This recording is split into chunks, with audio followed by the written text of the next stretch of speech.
Pemirsa, kekerasan dalam rumah tangga berujung tewasnya seorang istri di Bekasi, Jawa Barat dan menyita perhatian publik.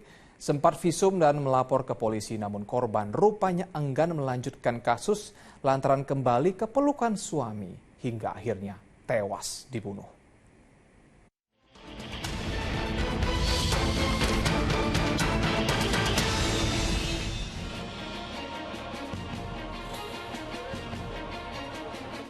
Bahtera rumah tangga berakhir maut bagi seorang istri berinisial M.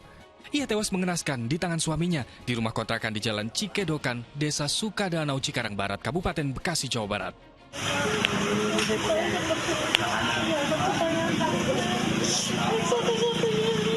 Sang ibu yang berniat mengantar pulang kedua anak korban terkejut melihat jasad wanita 24 tahun itu tertutup selimut dengan luka di bagian leher. Keluarga korban di Desa Tridaya Sakti, Tambun Selatan, Bekasi, Jawa Barat benar-benar terpukul. Mereka tak menyangka cerita korban kepada sang ibu jika kerap dianiaya suaminya justru berakhir petaka. Kalau dia cuma sedikit-sedikit berantem tanjak-tonjok itu dia nggak pernah ngadu. Tapi kalau udah lagi kayak kemarin tuh KDRT kemarin tuh kan gede juga waktu dia lapor ke Polres itu, dia cerita sebenarnya Neng Bu sama Nadu sama sering digebuk, sering dipukul.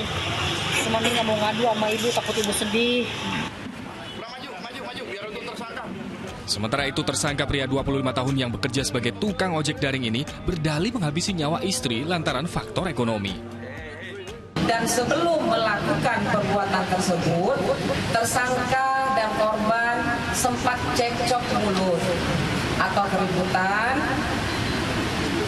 yang berkaitan dengan masalah ekonomi rumah tangga. Pertengkaran hebat terjadi pada Kamis malam 7 September diduga dipicu cekcok soal ketimpangan gaji keduanya.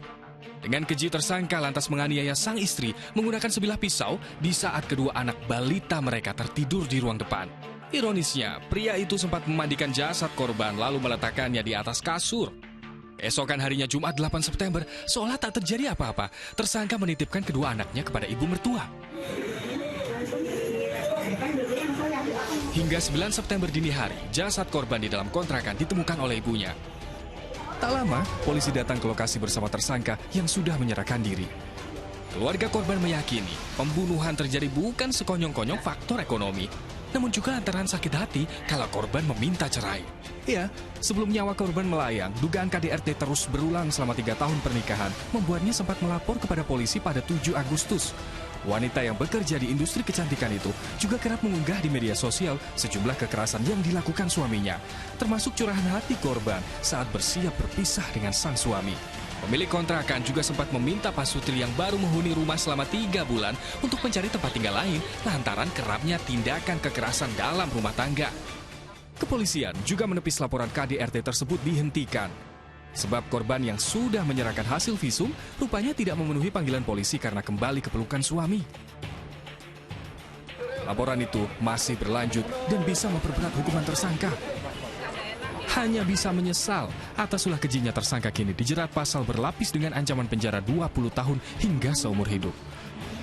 Belajar dari kasus ini, kekerasan dalam rumah tangga bukanlah ranah privat. Masyarakat diimbau segera melapor ke pihak berwenang jika mengetahui tindak KDRT. Tim Liputan melaporkan.